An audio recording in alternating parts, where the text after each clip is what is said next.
Bismillahi walibni warohil kudus al-ilahul wahid. Demi nama Bapa, Putra, dan Rohul Kudus ketiganya yang esa. Shalom sahabat yang dikasih oleh Tuhan, berjumpa kembali dengan saya di channel ini. Terima kasih buat teman-teman yang terus mendukung perkembangan channel ini dengan cara subscribe, like, komen, dan share. Tuhan memberkati kita. Sahabat yang dikasih oleh Tuhan, satu alasan kenapa harus banyak umat muslim memperhatikan apologetik Kristen, karena ada data-data yang selama ini mungkin teman-teman tidak tahu, namun dibukakan dengan baik dan dapat dipelajari, diakses, dan didengarkan, yang dapat menambah wawasan. Dan saya pikir di zaman ini banyak orang dapat belajar dengan rapi dan mempercayai sesuatu dengan terbuka, dengan baik, oleh karena melihat data-data yang sudah dipaparkan. Kali ini teman-teman kita akan melihat satu video yang begitu menarik. Jangan skip, mari belajar bersama-sama. Dan saya pikir inilah kenapa ada banyak orang akhirnya berpikir untuk pindah keyakinan, karena mereka melihat fakta yang bagus. Ini dia videonya.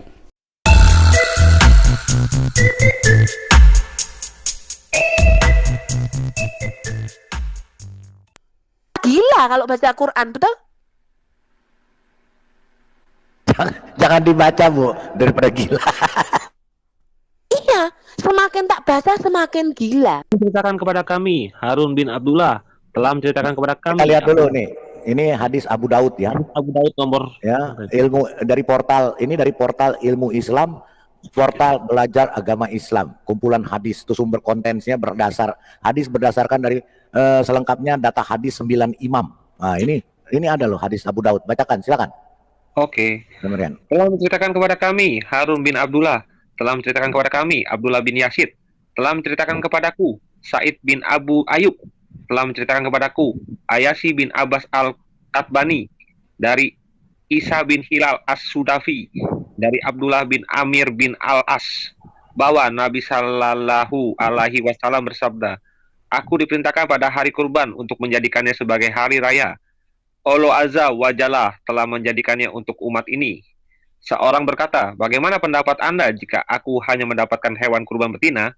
Apakah aku boleh berkurban dengannya? Beliau berkata, tidak. Akan tetapi engkau ambil sebagian rambutmu dan kukumu, serta engkau gunting kumismu, dan engkau cukur bulu kemaluanmu. Maka itulah kurbanmu yang sempurna di sisi Allah Azza wa Jalla. Sudah, Pak? Itu ya Pak Ibnu Kalam ya. Kebenaran Pak Ibnu Kalam makanya. Di sini dikatakan hadis ini kalau hewan betina nggak boleh. Justru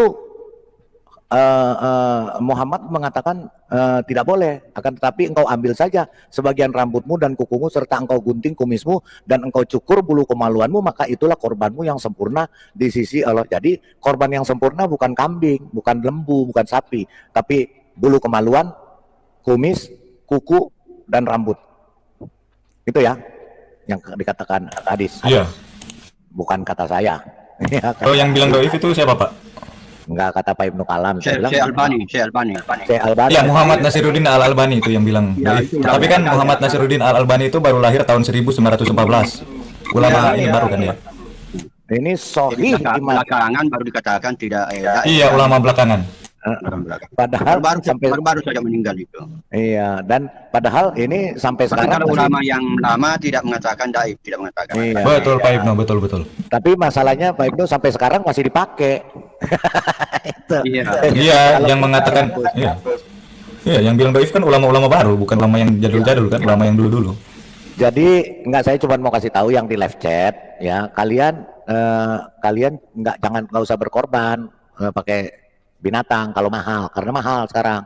Udah, bulu kemaluan kamu cukur, kumis kalau punya kumis cukur, kuku cukur, rambut cukur. Kalau nggak ini makan gitu. Itu korban yang paling sempurna loh. Tuh. Ya, korban yang paling sempurna yang di live chat ya. Yang di live chat tuh, yang mau berkorban besok kalau nggak punya uang untuk beli binatang, cukur bulu kemaluanmu. Cukur jenggot kumismu, gunting kukumu, rambutmu ambil, kalau perlu botakin. Nah, makan, bagi-bagi sama tetangga. nggak ada yang larang kok. Itu diharuskan. Itu hadis loh yang mengatakan, bukan saya ya. Oke, Bu Sofi, silakan. Ya, saya mau bertanya dulu Pak Didara. Silakan, Pak Ibnu. Ya. Itu kalau di perjanjian lama, apakah ada dalilnya yang seperti itu, yang seperti yang di Islam bahwa setiap tahun ada pengorbanan? Enggak, bukan setiap Iya. tahun, setiap membuat kesalahan, Pak. Iya, iya, iya. Setiap orang, tadi di imamat kan kita sudah baca tadi, setiap seorang melakukan kesalahan, dia harus memberikan korban. Iya, karena saya cari-cari juga di perjanjian lama tidak ada. Nggak ada, bukan setiap tahun, Pak. Setiap buat kesalahan. Bahkan imam atau ustadznya Yahudi, Pak, ulamanya Yahudi kalau bikin kesalahan tadi kita sudah baca kan. Ini, Iya, iya. ya, di korban penghapus dosa. Apabila maka jikalau yang berbuat dosa, nah ini kita baca lagi ya Pak Ibnu, supaya Pak Ibnu jelas ya. Kita baca lagi nih. Ya, Imamat 4. Baru saya masuk. Oh iya. Imamat 4 ayat nonton filmnya itu, filmnya Tuhan Yesus. itu mantap. Passing apa itu? Passing ya itu Passion of the Christ. Ya. Nah ini Pak Ibnu, ini di sini Imamat 4 ayat 3 ini korban penghapus dosa loh. Ini korban penghapus dosa ya. Ini Musa yang tulis, maka jikalau yang berbuat dosa itu imam yang diurapi sehingga bangsanya turut bersalah. Jadi kalau imam yang berbuat dosa atau ulamanya Yahudi yang membuat dosa itu semua jemaatnya ikut bersalah. Di dalam Taurat, haruslah ia mempersembahkan kepada Tuhan karena dosa yang telah diperbuatnya itu seekor lembu jantan muda yang tidak bercela sebagai korban penghapus dosa. Jadi bukan setiap tahun, setiap dia melakukan dosa, berbuat dosa, itu Pak. Ya, kalau terkonsentrasi pada setiap tahun dan tanggal tertentu, akhirnya kebanjiran daging. Padahal orang itu butuh daging. Ya. Seharusnya aturannya itu seperti itu, bahwa setiap ada orang berdosa supaya yang lain kebagian daging kan. Kalau memang bisa dibagi-bagi. Oh nggak bisa Pak, di Taurat nggak bisa dibagi-bagi Pak. Harus dibakar semua sampai habis di kemah pertemuan. Di kemah di bait di mesbah dibakar sampai habis. Saya pikir dibagi-bagi juga. Enggak boleh Pak, enggak boleh korban.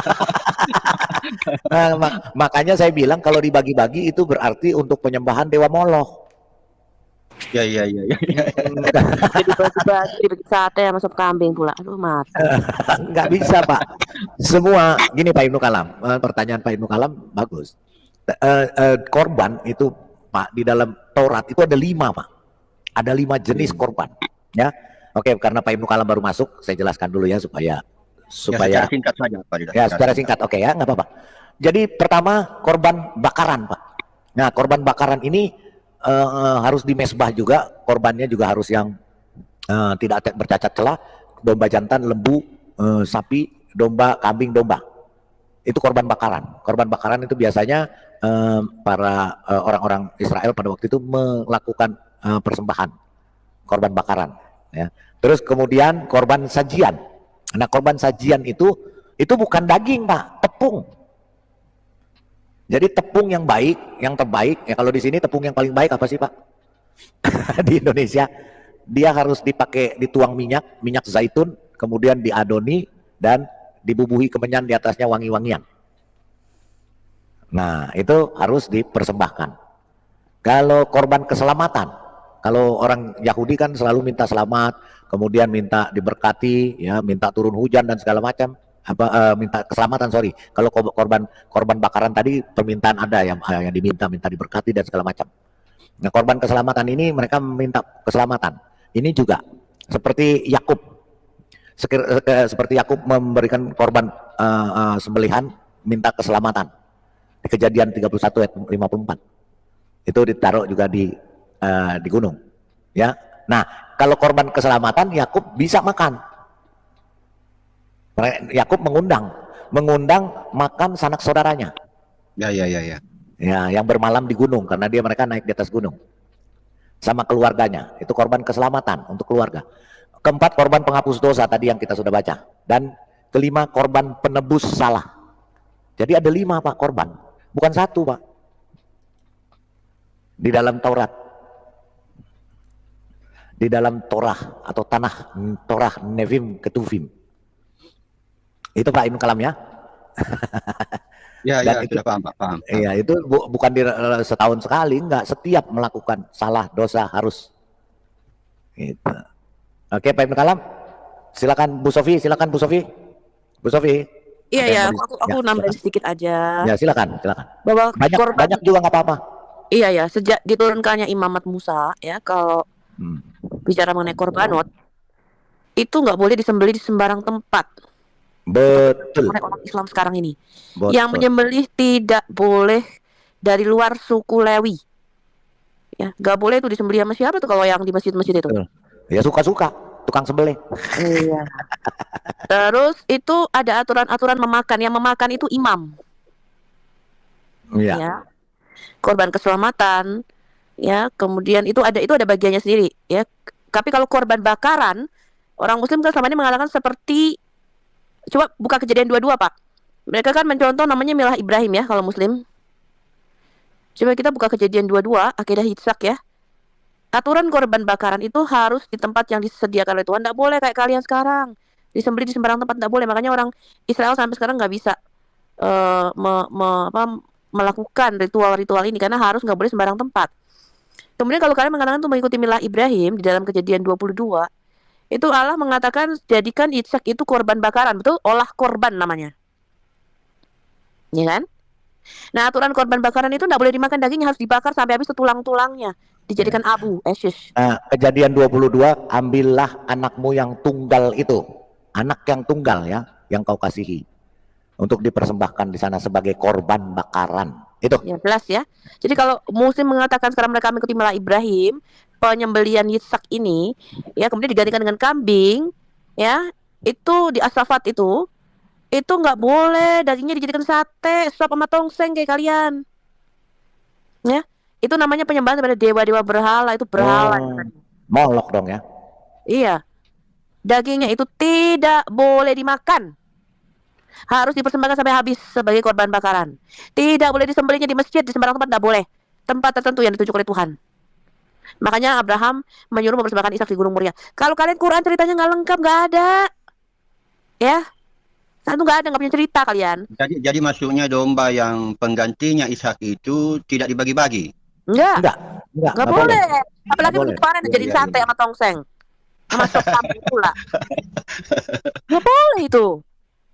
Ya dibagi Kalau- tetangga bahwa Bu Sofi. kan alasannya orang nggak setiap tahun makan daging. Lo nggak boleh itu. Ngaco. Ya.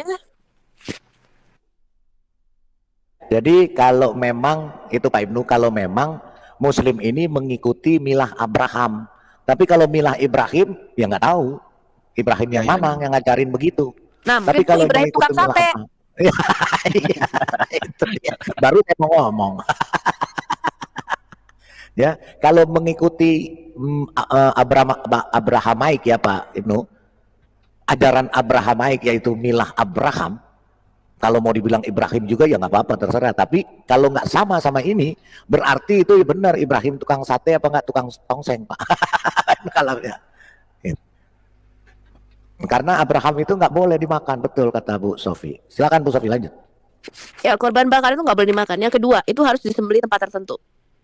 Dan ketika pada zaman Imamat Musa, ya itu yang menyembelih harus para imam suku Lewi.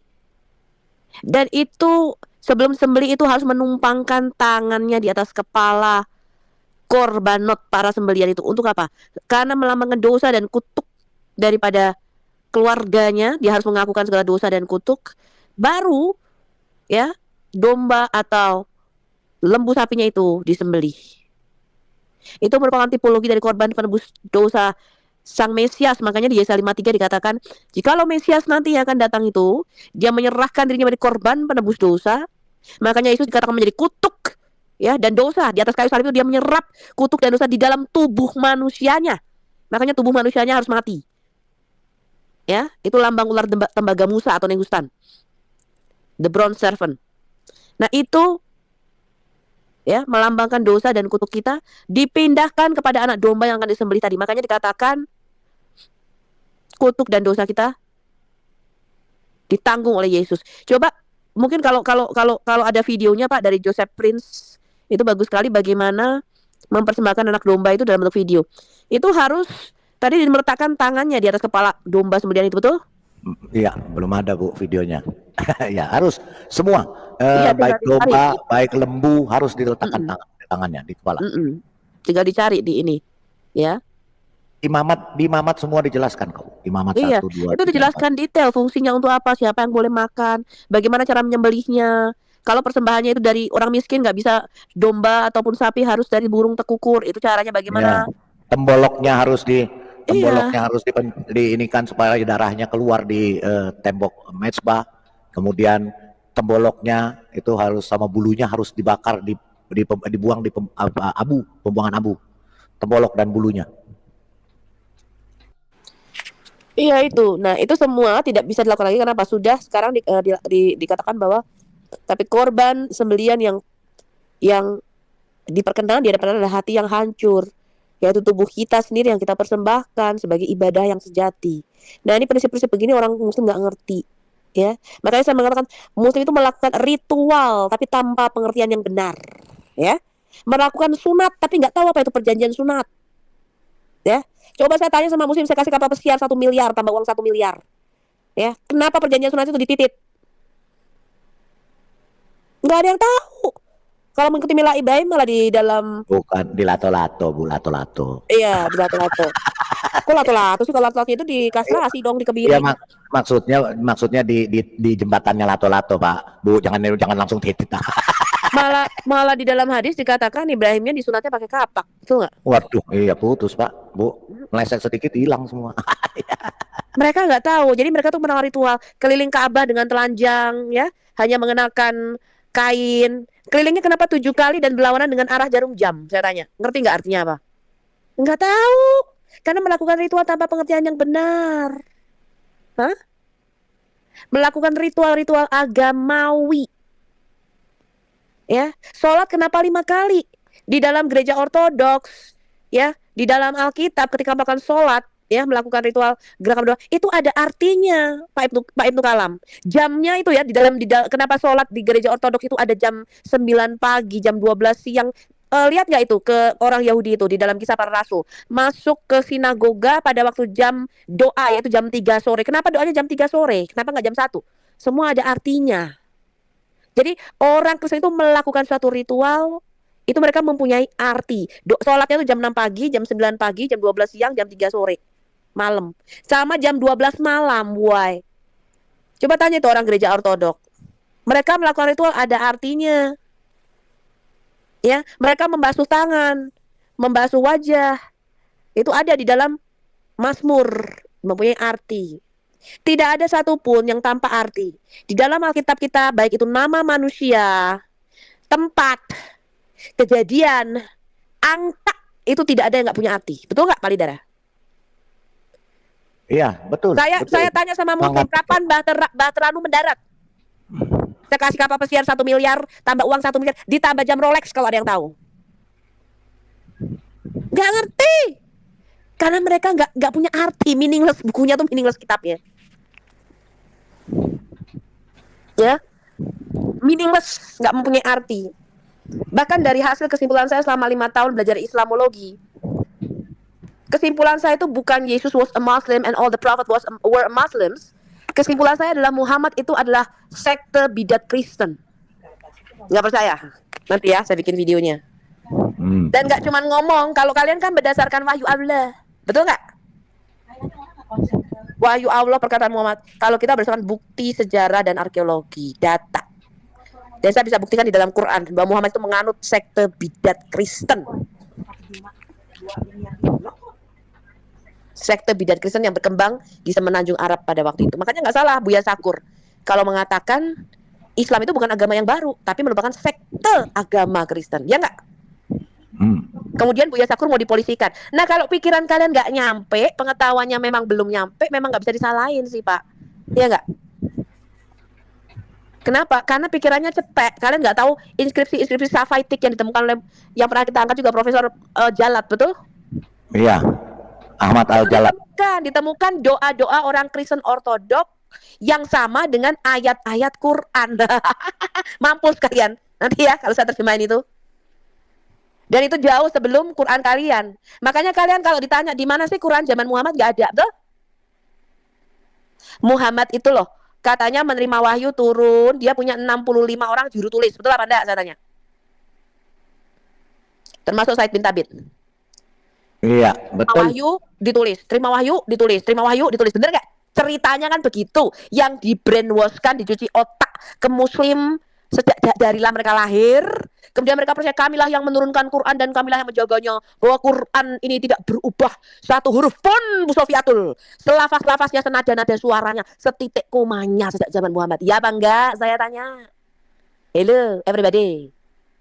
Iya, everybody. Iya, betul, betul. Ternyata Quran zaman Muhammad orang duwe gitu. Jadi kalau bikin klaim itu kan harus disertai bukti. Kalau ada orang ngeklaim sesuatu tidak punya bukti, itu kan hoax, betul enggak? Hoax. Kalau mengklaim sesuatu bahwa Islam adalah agama Abrahamik, meneruskan milah Ibrahim, kalian harus bisa membuktikan omongannya. Contoh, kalau orang Kristen mengatakan, kami ini mengikuti milah Abraham, menyembah Allah Abraham, Ishak dan Yakub, buktinya apa? Buktinya kitab dijadikan satu, kan gitu. Iya. Buktinya kitabnya Yahudi kita terima, kita mempunyai kitab Taurat. Walah, Jawanya medok, temen. Loh ya dong, kalian kalau mengatakan kami ini meluruskan agama yang diteruskan oleh Musa dan Isa alaihissalam, tapi kitabnya rak duwe. Kalau kalian mau meluruskan Injil, wong tak tanya iki lho, arti Injil iki apa? Tak kasih kapal pesiar 1 miliar plus jam Rolex plus satu lagi tak kasih tas Hermes. Nek ngerti arti ini kan sampean. Kamu tanya Muslim tuh loh, jawabannya ya. Injil adalah kitab yang diberikan kepada Nabi Isa, yang diturunkan kepada Nabi Isa alaihissalam. Ya apa enggak saya tanya. Hello everybody. Berarti gak ada yang bisa jawab. Loh ya enggak, kalau kalian tanya Muslim, Injil itu apa toh? Gampang, pertanyaan gampang. Injil apa? Pasti jawabannya kitab yang diturunkan kepada Nabi Isa alaihissalam. Ya apa enggak saya tanya. Waktu di buayan masih Waktu masih berusia 40 hari. Aku dijadikan kitab. Aku dijadikan nabi. Lah itulah bukan Injil. Betul enggak? Injil itu kata Rasul Yohanes 1 Yohanes 1 ayat 1 sampai 4 mengatakan, apa yang kami lihat dengan mata kami, yang kami dengar dengan telinga kami, yang kami raba dengan tangan kami tentang sang firman hidup. Injil kabar baik, itulah yang kami tuliskan kepadamu. Injil itu kata Roma 1 telah diberitakan sejak zaman dulu oleh para nabi-nabinya, yaitu tentang anaknya. Injil itu adalah kabar baik tentang anaknya yang akan lahir ke dalam dunia ini sebagai penebus, yang menurut manusia diperanakan dari sperma Daud, dari keturunan Daud, tetapi menurut Roh Kekudusan, yaitu disebut anak Allah. Ya apa enggak saya tanya. Hello. Lah kok tiba-tiba jadi kitab gedebuk? Lah kok tiba-tiba Isa ini bukan dari spermanya Daud, malah dari cucunya Imron? Lah kok malah keponakannya Musa dan Harun diangkat jadi Mesias? Hello everybody. Kok bisa loh Maryam yang saudara perempuan Harun, anaknya Imron, Maryam binti Imron, saudaranya Musa bin Imron dan saudaranya Harun bin Imron, kok bisa jadi Mesias? Terus di surah An-Nisa ayat 153 sampai 157, Mesias Isa Al-Masih ini yang menurut sampean Yesus Kristus belum lahir kok sudah dibunuh pada zaman Musa. Yang membunuh Isa Al-Masih adalah orang Israel zaman Musa. Sehingga orang Israel zaman Musa ini dikatakan mau dipukul pakai bukit Tursina, mau disambar petir sama si Allah, bahkan dikutuk jadi monyet dan kera, karena orang Israel zaman Musa kafir terhadap kenabian Isa alaihissalam dan menganggap Maryam berzina. Loh kok bisa orangnya belum lahir sudah dibunuh? Rajanya sopo, Bu? Yang membunuh adalah Raja Daud alaihissalam. Alamak, kok iso? Aduh, Bito iki. Lah gini kan aku bisa gila kalau baca Quran. Lah bisa gila aku kalau baca Quran, betul? Lebih-lebih lagi di surat Toha, orang Samaria belum ada, sudah ketemu Musa. Orang Samaria membuat anak lembu emas di zaman Musa. Tapi yang dipegang dambonya adalah Harun di dalam Quran. Betul enggak? Betul. Orang Samaria itu adanya setelah kerajaan Salomo pecah jadi dua. Kerajaan yang utara itu ikut Yerobeam memberontak membentuk kerajaan Israel 10 suku.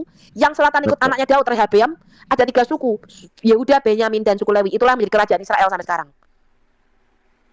Baru orang Samaria membuat penyembahan anak lembu emas itu di utara di kota Dan, di selatan di kota Betel. Karena mereka tidak mau kerajaan Israel ini ke selatan ke Yerusalem. Mereka nggak mau mereka turun setahun 3 kali. Tapi bukan mereka membuat penyembahan lembu zaman Musa. Zaman Musa belum ditaklukkan daerah Kanaan. Hello everybody. Lah ini kan aku bisa gila kalau baca Quran, betul? Jangan dibaca, Bu, daripada gila. Iya, semakin tak baca semakin gila. Kisah Saul sama kisah Gideon tertukar di dalam Quran, ya enggak? Yang membagi pasukannya 300 pasukan itu disuruh diuji dengan cara minum air di sungai, yang minum dengan tangannya dan minum. Itu kan pasukan Gideon, ya enggak? Lah kok di Quran jadi Raja Saul? Lah kan aku bisa gila tuh ya kalau baca Quran. Kasihan deh. Tapi Salam, Jeng. Tak takoni, Jeng. Salam. Tak takoni, Jeng. Bentar, satu kali lagi. Sik. Yang paling parah kalau aku membaca kitab surah Yunus. Surah Yunus itu dari 109 ayat di surah Yunus. Cuma 1 ayat yang bicara tentang Yunus, yaitu ayat 108. Dan Yunus dikatakan diutus kepada kaumnya. Lah itu kan keliru. Wong Yunus itu diutus ke Iran, ke kota Niniwe, betul? Iya. Betul. Wes 1 ayat salah pula keterangannya dalam Quran. Lah kan bisa gila ini aku kalau baca Quran. Itu judulnya surah Yunus, ceritanya bukan tentang Yunus. Itu seperti kalau kalian waktu lebaran Idul Fitri, ada kaleng kongguan, dibuka isinya rengginang. Alias antara judul sama isinya rak cocok. Lah, aku herannya itu ada surah Al-Baqarah sapi betina di dalam Quran. Sapinya sebelah mana itu? Kalau kita yang kitab imamat itu yang banyak bicara tentang sapi, kok enggak dinamai kitab sapi ya? Iya. Dan sapi betina itu, Bu, tadi kita sudah lihat itu dewa Moloch, Bu, sapi betina. Iya, sapi betina ternyata dewa Moloch. Aduh, tapi dikasih surat sama Allah, surat kepada sapi betina. Aku bingung, kenapa Allah ini kok ngirim kalau di kita kan surat kepada jemaat di Korintus, surat kepada jemaat di Efesus, surat kepada jemaat di Kolose, surat kepada jemaat di Galatia. Lah ini kok surat kepada sapi betina, surat kepada lebah, surat kepada gajah, surat kepada kuda berlari terengah-engah, surat kepada semut. Bingung aku. Ngapain itu binatang-binatang dikirimi surat sama Allah? Oh, kalau setahu saya yang binatang yang kebun binatang, Bu. Iya. Waduh, mencret semua ini yang di live chat ini, aduh. Parah ini. Mumet. Mencret langsung otaknya langsung. Istilah nabi dan imam juga meleset. Imam kok jadi pemimpin sholat? Lawang imam itu adalah seorang yang diurapi, seorang Mesias yang menjadi pembela umat, menjadi juru bicara umat di hadapan Allah. Itu imam, dia mewakili umat di hadapan Allah. Betul enggak Pak Lidara? Itu arti kata imam. Betul. Sedangkan nabi adalah juru bicara Allah. Kalau imam itu juru bicara umat, nabi itu juru bicaranya Allah. Seorang Mesias yang diurapi. Lah kok jadi Adam itu nabi? Nabi itu pelihat. Iya, pelihat. Artinya dia Iya. Yang bernubuat. diputus, iya. Atas Dan perintah Allah. Tuhan disebut nabi kok enggak pernah bernubuat.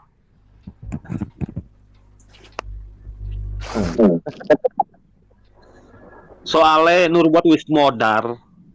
Iya, saya tanya tuh loh sama Muslim loh, sama Bu Yuni memang. Muhammad tuh bernubuat apa sih? Nubuatan gimana tanya? Nubuatan itu apa tuh, Sof? Lu malah tanya nubuatan kiopo. Lah kan mengatakan Nabi Muhammad SAW sallallahu alaihi wasallam. Lah tapi nabimu kagak pernah bernubuat. Kalau yang enggak pernah bernubuat itu, teman-teman, itu namanya tukang cilok. Nur buat, Bu, di Iya, nur Sri buat. Mulat. Sri Mulat. Seseorang diuji kenabiannya itu karena nubuatannya. Betul apa enggak? Iya. Ulangan 18 ayat 18-21. Bagaimana kita tahu dia nabi? Tuhan berkata begini, kalau dia bernubuat demi namaku, nubuatannya terjadi, dia nabi. Kalau dia bernubuat dan nubuatannya tidak terjadi, itu nabi palsu. Itu loh cara ngeceknya nabi. Lah kalau nabi sampean aku bingung kok menurunkan ayat ketika berselingkuh dengan Maria Koptik di ranjangnya Hafsah. Lo kok turun Quran surah 66 ayat 1? Jangan kamu mengharamkan apa yang sudah Allah halalkan.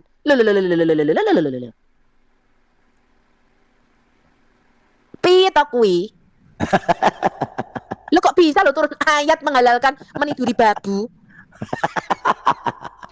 Aku kan bisa gila kalau baca Quran. Jangan Bu, aja Bu, aja. Waktu mau mengambil Hafsah istrinya, Quran surah Al-Ahzab ayat 36-nya tuh menikahkan dulu dengan Zaid bin Harisah. Turun ayat dulu nih untuk menikahkan Zainab dengan Zaid. Terus ayat 37 yang disuruh menceraikan karena mau diambil istri sama Muhammad.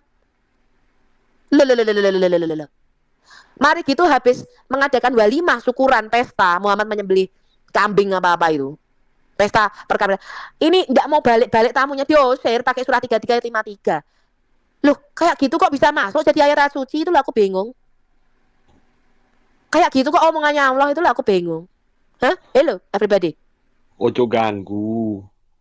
Tuan rumahnya wis Nggak, capek. saya mau tahu logikanya Anda, Ahmad Kainama, orang-orang Iren Handono, ya, Clarissa Agrani yang katanya Tere Pardede. Saya mau tantang kalian, Deddy Corbuzier yang katanya logika orang cerdas, betul? Orang cerdas itu saya mau tahu logikanya mereka. Ketika mereka masuk menjadi Muslim, memeluk Islam, saya mau tahu ini logikanya di mana. Kayak gitu kok dijadikan ayat Quran. Hello everybody. Orang mau meniduri Zainab, meniduri mantunya sendiri, kok bisa turun ayat? Terus kalian kok percaya, betul Islam adalah agama yang sempurna, agama yang diridhoi di sisi Allah. Loh, sek toh, diselidiki dulu, betul enggak? Jangan kesusu. Jangan kesusu memeluk Islam. Hello everybody. Belum Bu, belum ke susu, baru sampai pinggang Bu.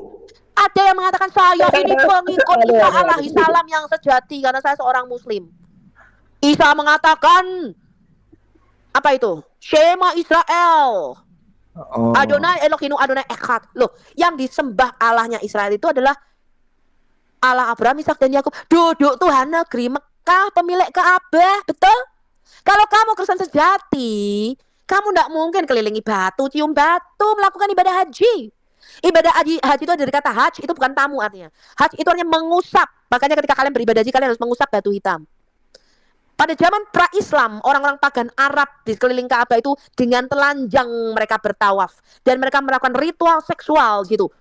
Ya, makanya Abu Bakar itu mengatakan, "Mengapa engkau menyuruh kami keluar sedangkan lato-lato titik kami masih mengalirkan sperma, masih melakukan ritual seks di Ka'bah itu?" Ya apa enggak? Ada hadisnya itu. Kemudian keliling Ka'bah dengan telanjang, mereka melakukan ritual seks di sekitar Ka'bah itu. Dan mereka melakukan haj. Haj itu mengusapkan air mani. Kalau perempuan mengusapkan darah menstruasi di batu hitam itu. Itu adalah lambang Dewi kesuburan alat. Dewi alat. Itu adalah vagina Shakti di dalam agama Hindu. Coba dibuka Shakti vagina. Dibuka Pak Shakti vagina. Kita lihat, kita bandingkan dengan hajar alat yang disembah oleh orang Muslim sekarang. Yang dari sujud 5 kali mereka menghadap.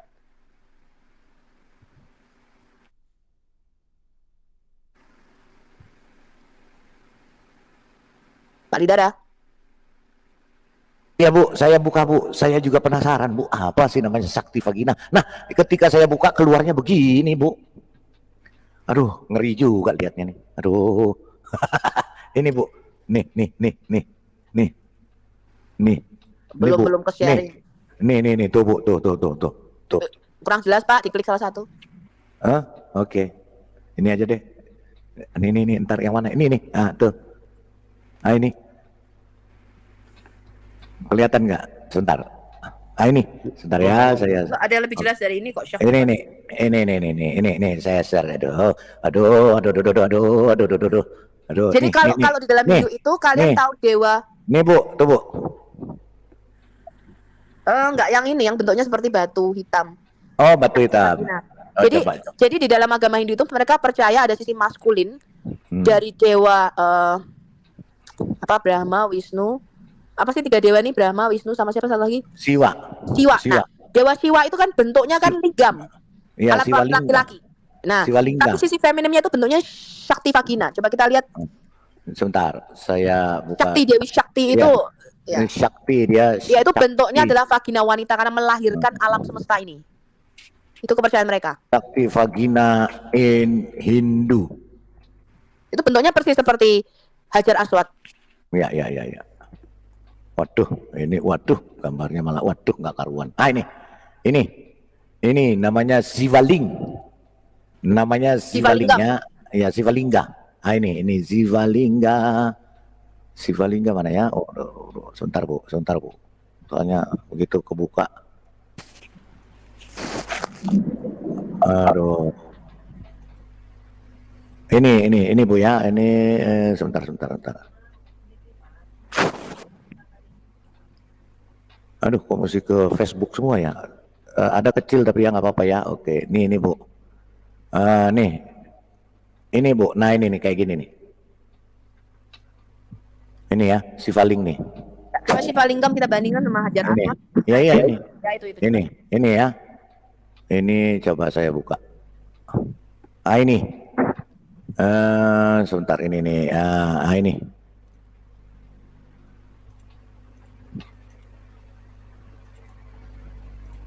Ini. Ini Bu. Nah ini Sakti Vagina Sivaling, ya kan? Nah, coba bandingkan ini yang kiri, ini adalah penyembahan terhadap Dewi Hindu. Shakti. Dewi Shakti adalah sisi feminim dari Dewa Shiva, ya, yang mana dia melahirkan alam semesta, bentuknya adalah vagina, VJJ. Sedangkan VJJ. lingam itu bentuknya adalah alat kelamin laki-laki, ya, itu kalau Anda pelajari agama Hindu.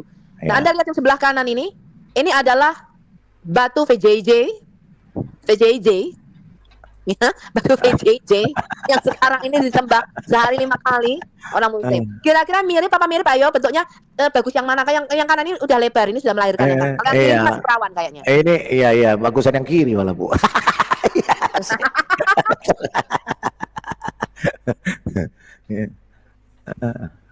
Lihat ya, ini adalah Shivalingam. Ini sampai sekarang masih ada. Kalian searching aja. Kalau nggak percaya ke India sana.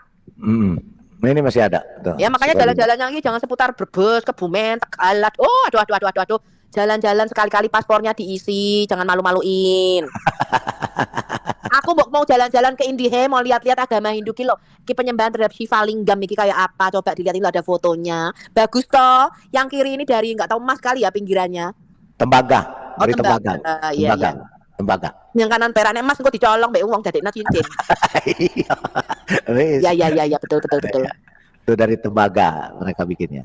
Bagaimana teman-teman? Ayo komentarnya bagaimana coba ini? Katanya ada yang bilang mirip sesuatu, katanya mirip sesuatu. Jadi teringat akan sesuatu. Ini yang kiri perawan, yang kanan janda katanya. Aduh. Kamu masih perawan apa sudah janda? Pilih yang mana? Yang kiri dan kanan. Saya kabur saja Pak Idar. Pak Ibnu Kalam bingung dia mau bertanya. Kenapa Saya Pak kabur Ibnu saja, mau kabur. mau kabur? Pak Ibnu Kalam mau kabur. Lagi seru ini. Pak Ibnu Kalam segelala Anda kabur dari Kabur. DJJ. Pak Ibnu Kalam kabur Pak Ibnu. Main tren. Waduh. Gitu ya. Jadi itu Sivalingga ya, sama ya persisnya. Pantesan di dalam Ka'bah itu, di dalam sejarahnya itu, di dalam kotak hitamnya itu, kotak kubusnya itu ditemukan surat dari Raja Vikramanditya. Pernah dengar nggak? Iya ada. Iya, Saya ada cerita. Ada. Ada sejarahnya itu Bu. Saya punya. Nah, coba deh. Buka dikit, Jos. Just. Cus. Sivalingga. Saya mesti buka ini. Ini kebenaran ini. Makanya jangan suka menghina-hina wanita. Kalian aja menyembah-nyembah batu VJJ-nya kok. Nah, iya di Ibnu Majah 2975 katanya Hajar Aswad itu adalah tangannya Allah. Aduh, tangan Allah kok ngobok-ngobok VJJ, jangan dong. Iya katanya Hajar Aswad itu tangannya Allah. Iya, jadi itu ya. Waduh, rupanya dari Sivalingga ya. Tadi kita buka Cakti Vagina in Hindu, Sivalingga yang keluar itu ya. Oh, jadi aduh mengerikan juga ya. Aduh.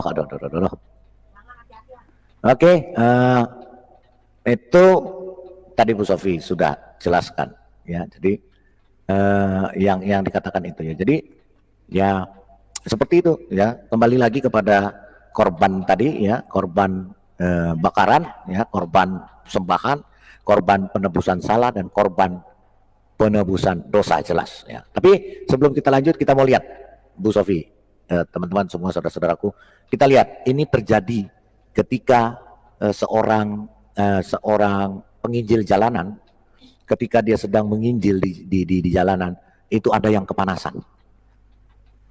Ada yang kepanasan. Kita lihat sampai bahkan mau ditusuk, dia mengeluarkan pisau, tapi untung diamankan oleh polisi.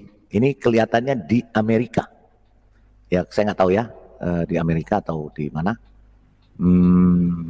Sebentar ya, ini ada ini kita lihat. Kita saksikan. Hey, chill. Back up, sir. Back up, sir. Don't touch, grab it. Before it's too late. Humble yourself before God. Humble yourself. Humble yourself. Jadi dia sedang menginjil, ya kayaknya keturunan Arab juga di jalanan. Nah ini yang laki-laki yang berbaju coklat, dia teriak-teriak terus, passwordnya dia Allahu Akbar, ya diganggu terus, kita lihat. Before the Lord. Before it's too late. For God so loved the world that he gave his one and only son, that whoever believes in him should not. Listen, back up, sir. Back up, sir. Back up, sir. Back up, sir. Back up, sir. Back up, sir. Back up. Back up. Back up, sir. Itu dia keluarkan pisau lipat. Dia keluarkan pisau lipat. Ya. Chill out. Hey, yo, chill out. All right. Akhirnya diringkus oleh kepolisian. But God is saying, find your identity in him, because he can show you the man you were called to be. You weren't called to be Poppy Shampoo, sleeping around with every girl. You weren't called to be that guy just sleeping around with every girl, looking like. That's not who you were called to be. You weren't called to be like the trap artist, and you're trying to walk around and look like all that. God called you to be a man of God. Sama seperti di live chat ini, kita berbicara tentang Tuhan Yesus, kita berbicara tentang Alkitab. Mereka kepanasan, jungkir balik seperti diseduh air mendidih. Seharusnya tidak ada di sini. Dan ini orang juga yang kesurupan ini seharusnya jangan ada di sini. Untuk apa dia ada di sini kalau dia tidak mau mendengarkan? Ya, kita dengar lagi. If you're a woman, God called you to be a woman of God. Don't give your body up. See, some people are like, man, they're all pigs. But then I see what you're giving up, and what you give out, you're gonna attract many times. Many times what you put in front, and people are like, oh, these pigs. But it's like you're putting what the pigs eat right in front of them, and you're wondering why you're attracting all this negative influences, because you're not living for the Lord. But Jesus said, seek first the kingdom of God and his righteousness, and all the rest will be added. You want to see blessing? Seek first the kingdom. You want to see favor? Seek first the kingdom. You want to see your life be changed? Seek first the kingdom. It's not seeking first the weed, this, that. See, some people wake up, their mind is seeking first everything else. But God is saying, seek first the kingdom and my righteousness, and all the rest will be added. Hallelujah. All the rest will be added if we seek first the kingdom of God. Turn to Jesus Christ today. Turn to Jesus Christ today. Muhammad is dead, and Jesus Christ rose from the dead. Turn to Jesus Christ before it's too late. For God so loves the world. Muhammad's bones are in the grave. We know where they are. But Jesus rose from the dead. Hallelujah! And he defeated death. And you can be saved if you call upon the name of the Lord. Because there is a way. There is a way that seemeth right to a man, but there ends there are the ways of death. Jesus said, I am the way, the truth, and the life. No one comes to God but by him. No one comes to God but by him. I'm not going to give you the mic no more. No one comes to God but by Jesus. Because God is calling you, whoever you are. Turn from false religion. Why follow a prophet when the prophet didn't even line up with Jesus, with the words of God? And also, what happened with many? Do you know that even before African American slavery, there was Arab slavery? Can I tell you something? For 1,300 years, many that followed Islam enslaved black people. So some people say Christianity is a white man's religion. No, it's a religion for everybody. Amen. Actually, Africa had the Bible before Europe, if you want to actually look at history. But then people, what happens is they enslave themselves to a false prophet like Muhammad, and then they wonder why that people get messed up. Because instead of following Jesus and God, and Jesus didn't come, he came for everybody, whether you're black, white, yellow, blue. I'm going to tell you today, he came for the sinner, that they could be saved. Kira-kira sama nggak dengan yang di sini ya? Ada orang ibadah dipasangin speaker ya, sama ya, kepanasan mereka ya. Kalau mendengar nama Jesus, iblis panas, terbakar. Ketika mendengar nama Jesus Christ, iblis kepanasan. And when you preach about Jesus, listen, demons start to manifest. And so why this happens? It happens. Why? Because it's not Santa Claus that makes demons manifest. It's not the name of Muhammad that makes demons manifest. What happens when, you know what everyone blasphemes? You don't hear people saying, oh my Muhammad. You don't hear people say, oh my Buddha. You hear people blaspheme Jesus every day. Because Jesus is the name that can save you. Amen? Jesus is the name that can save you. Hallelujah. Jesus is the name. Jesus' name. Amen. Jesus is the name that can deliver you. Jesus is... And I'm here to tell you today, the Bible says that Jesus said he's the way, the truth, and the life. And no one comes to God but by him. He didn't say I'm a way. He said I'm the way to the Father. He said I'm the way to everlasting life. You can... Akhirnya dia ditangkap ya ketika sedang menginjil di ini. Akhirnya dia ditangkap. You are called to be... Dia mengeluarkan pisau. Ya, dia mengacau. Dia mengacau ketika sedang memberitakan Injil kebenaran. Iblis kepanasan dan iblis mengamuk. Sama seperti ketika orang yang kerasukan iblis ditengking oleh Tuhan Yesus. Iblisnya mengamuk. Dia mau merebut mic-nya. Before it's too late, humble yourself before God. Humble yourself. Humble yourself before the Lord. Before it's too late. For God so loved the world that he gave his one and only. Lihat caranya ya. Caranya ya. Kira-kira ini beradab atau biadab? Kira-kira. Ini perilaku orang yang beradab atau orang yang biadab? Biadab sekali. Biadab. Nilai sendiri ya. Karena dia sudah mengatakan humble yourself in the name of Jesus. Tenanglah dirimu di dalam nama Tuhan Yesus. Listen, back up, sir. Back up, sir. Back up, sir. Back up, sir. Back up, sir. Back up, sir. Back up. Back up. Dia sedemikian kepanasan, mukanya seperti memang iblis ya, iblis kepanasan ya, karena dia tahu bahwa dia orang hitam, tidak akan masuk ke dalam surga. Nah, akhirnya dia mengeluarkan pisau lipat ya, karena dia tidak bisa. Listen, back up, sir. Back up, sir. Back up, sir. Back up, sir. Back up, sir. Back up, sir. Back up. Back up. Back up, sir. Nah, dia mengeluarkan pisau. Kan sangat berbahaya, tapi untung polisi langsung menangani. Nah, akhirnya diringkus iblis ini. Iblisnya diringkus. Iya, kepanasan dia itu. Panas ya. Oke. Jadi kalau yang ada di live chat kepanasan, berarti dia iblis. Iblis yang kepanasan. Oke. Iya. Tapi istirahat. Silakan. Yang mau menambahkan silakan. Tentara Kristus. Ada yang mau ditambahkan?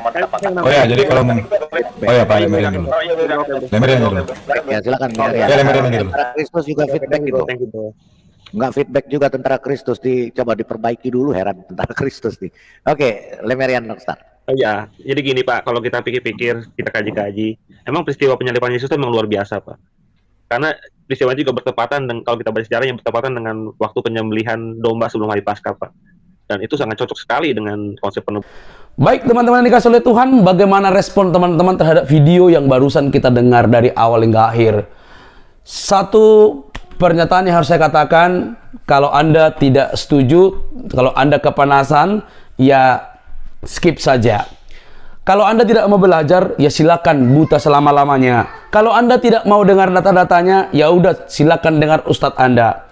Tetapi yang namanya belajar untuk mencerdaskan banyak orang, maka kita harus siap membuka literatur yang bertanggung jawab. Dan apa yang disampaikan oleh para apologetik ini tidak ada istilah mau melukai, tetapi bagaimana membukakan fakta bahwa ada banyak yang mirip-mirip di dalam Quran dengan di dalam Alkitab, namun kisahnya itu berbeda. Pengutipan nama bisa saja sama, tetapi kisahnya itu bisa saja berbeda-beda. Hal ini menimbulkan pro kontra atau kesalahpahaman yang selama ini begitu runcing, yang dibenturkan satu dengan yang lain, maka kita harus dapat mendudukkan pokok masalah itu dengan baik. Kita mau percaya keyakinan kita, ya terserah. Anda mau murtad, terserah. Anda mau mualaf, terserah. Semua ada konsekuensinya. Tetapi kita harus berdiri di dalam keimanan kita yang berlandaskan dengan baik, sesuai dengan sejarah, literatur, dan ceritanya itu tidak lompat-lompat, namun tertata rapi, dipercaya, disaksikan, bukan asal-asalan. Teman-teman, saya memberikan sebuah video ini supaya ada banyak orang yang akhirnya melihat data ini dengan terang dan berpikir bahwa apakah yang teman-teman yakini itu sudah benar, sudah tepat, atau hanya karena ajaran harus imani dan segala macam. Jadi kalau teman-teman kepanasan, ya berhenti saja, nggak usah baper, karena kita di zaman ini harus dapat mencerdaskan banyak orang. Teman-teman yang dikasih oleh Tuhan, bahwa Kristus memang selalu memberikan kami perintah untuk meluruskan orang-orang yang menyalahpahami kekristenan. Mungkin teman-teman melihat ada banyak persamaan antara Quran dan Alkitab, nama-nama tersebut. Tetapi kami harus percaya bahwa yang detail, yang tertata itu ada di Alkitab. Teman-teman boleh membantahnya dengan literatur, jangan bantah dengan lapor-melapor. Itu namanya anak kecil, tidak dewasa, bahkan tidak siap untuk menggunakan akal sehat. Betapa pentingnya kita mencari sesuatu untuk memperkuat keimanan kita. Bantahlah data-data itu dengan data. Bantahlah literatur yang dibacakan dengan literatur. Jangan dibantah dengan cara melapor. Itu namanya tidak dewasa. Teman-teman, kiranya kasih Kristus mencerdaskan Anda, memberi kesempatan kepada Anda untuk menerima keselamatan yang hanya di dalam Yesus untuk semua orang, untuk dunia ini. Sampai di sini video saya. Jangan lupa untuk mendukung saya dengan cara subscribe, like, komen, dan share. Sampai ketemu di video selanjutnya. Bye-bye.